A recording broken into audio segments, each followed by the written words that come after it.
Hej och välkommen till en ny video av min YouTube-kanal. Vi hade en sån här frågesport och det är söndags, ja.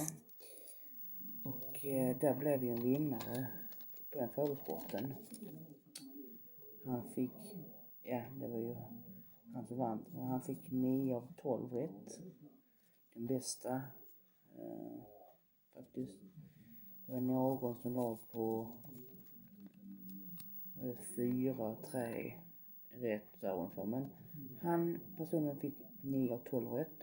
Och jag säger grattis till Arvid Anväll. Grattis till dig. Hoppas du är glad när jag skickar dina hälsningar på YouTube till dig. Ja, det var bra jobbat. Det var jättebra och sjukt bra jobbat. Faktiskt tyckte vi. Så det här blev din present här från oss. Från mig och Moa.